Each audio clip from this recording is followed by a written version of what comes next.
Donc alors, vos supports, vous avez mon adresse email si vous voulez me contacter après la conférence si vous avez des questions ou quoi que ce soit. Ok? Ok. Ok. Ça, c'est le collège des enseignants de MIR de médecine intensive.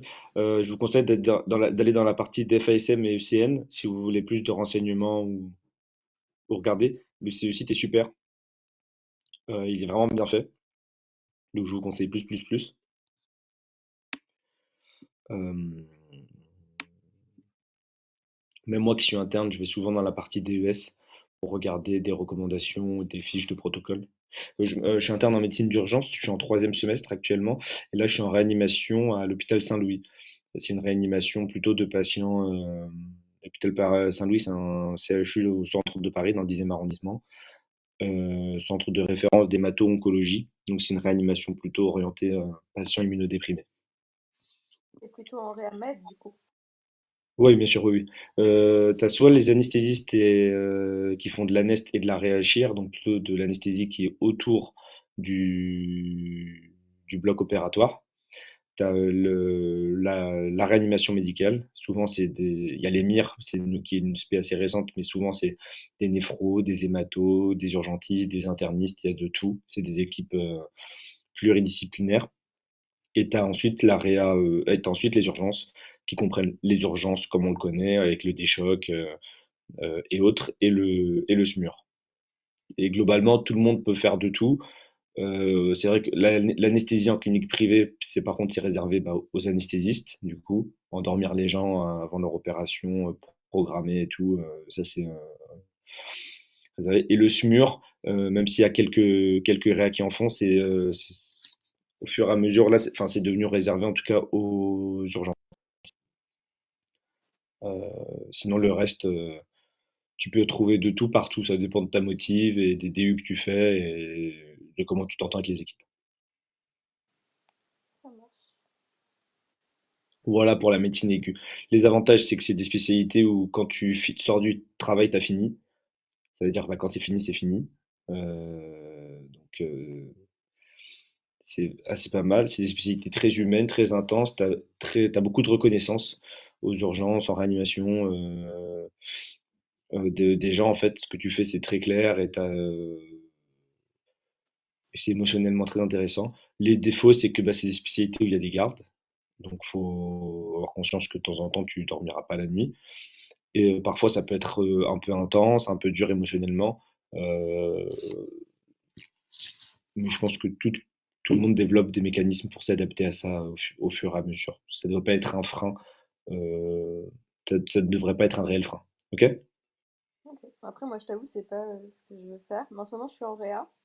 Mais je trouve ça D'accord. super dur psychologiquement parlant. La mort tout le temps, tout le temps, tout le temps, tout le temps, tout le temps, tout le temps. Alors, c'est qui parle là? C'est fanat.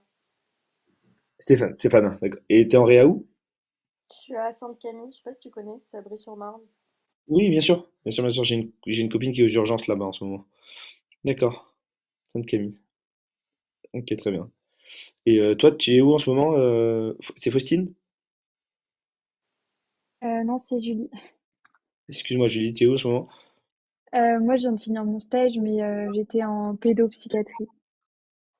À Amiens. Ouais, D'accord, ok. Très difficile la pédopsychiatrie, hein. Pas facile. oui. Je vais essayer de bien avancer, d'accord? C'est une conf qui vous demande pas d'avoir révisé des choses avant ou autre. Il faut juste que vous soyez hyper focus avec moi. Si vous êtes bien focus avec moi, on finira tôt. La conf plus le TP. On est en petit groupe, donc on va pouvoir bien bombarder. Euh, Vos micros sont activés, donc on est quasi comme en amphi là, ou comme en présentiel. Normalement, c'est pas le cas quand on donne des confs en ligne. Là, c'est activé, donc vous m'arrêtez quand vous voulez. Et, et on y va, ok? Let's go, let's go. Let's go. C'est tous les items qu'on va voir. De toute façon, vous avez la diapo. Ça, c'est déjà pour vous montrer les patients, quand on les remplit, il faut faire attention. Le risque quand tu remplis trop un patient, c'est de lui créer un troisième secteur. Et un troisième secteur, là, ça fait une hyperpression abdominale.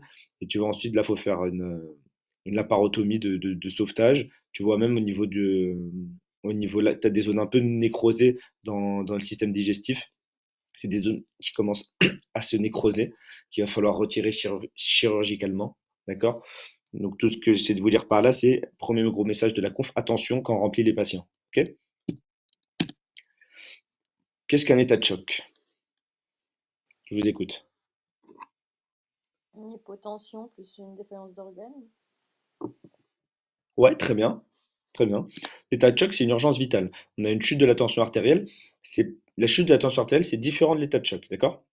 L'état de choc, j'ai une défaillance de mon système circulatoire qui entraîne une inadéquation entre les apports et les besoins tissulaires en oxygène.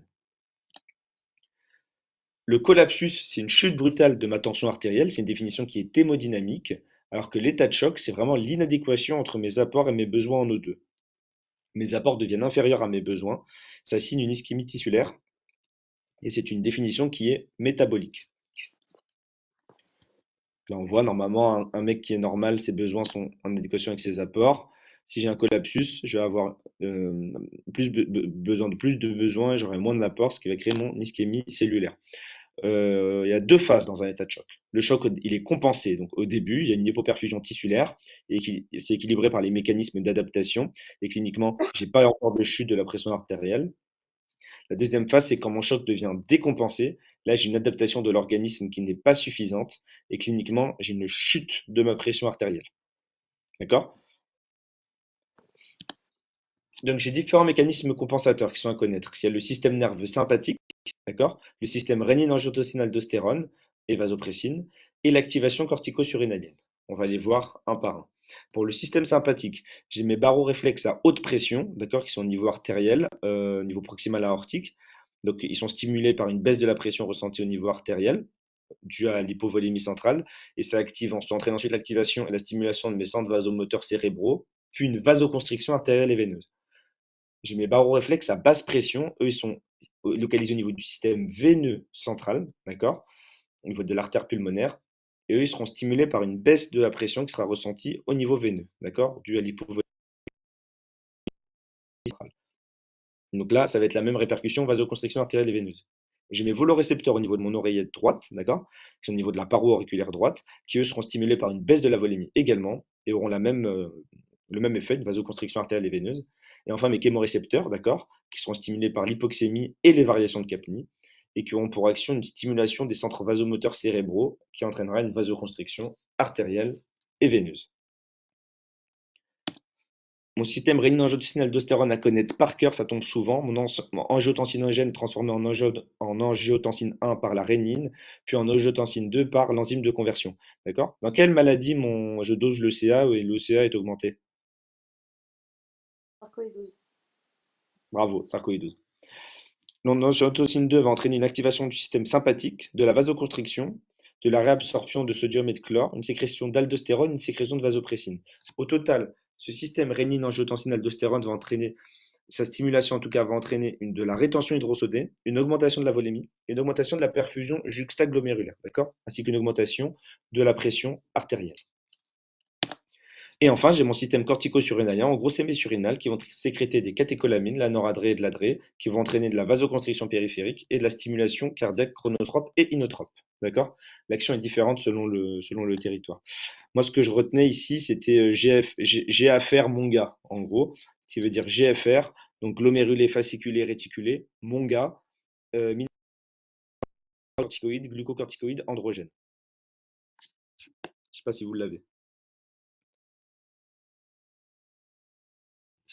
GFR, MGA.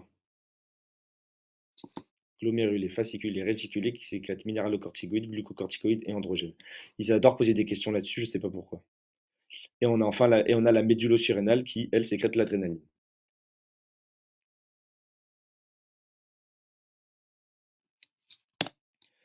Alors, donc, il y a Stéphana et Julie. Yes. Ok. Ce Oui, qu'on fera quand il y aura des questions, même pendant les dossiers, vous répondrez à tour de rôle si ça vous va. Ok. D'habitude, quand je suis en classe, quand on est en classe, je commence d'un bout de la classe et puis c'est chacun son tour. Donc quand il y en a 30, parce qu'il faut sur 30, là vous êtes deux, donc ce sera une fois l'une, une fois l'autre. Donc Comme ça, vous êtes obligé de rester focus, ok? On est entre nous, on est mercredi soir à la maison. Moi, je sors d'une grosse journée de réa, vous sortez d'une grosse journée aussi. Donc, pas de stress, on est à la cool. On va commencer. Vas-y, Julie. Comment t'expliques, toi, la présence de marbrure dans un état de choc? À cause de l'hypoperfusion tissulaire et périphérique. Exactement. À cause de la vasoconstriction cutanée. D'accord? C'est en item 332, ça. C'est un rang A. Là, tu peux bien l'avoir, ta vasoconstriction. D'accord?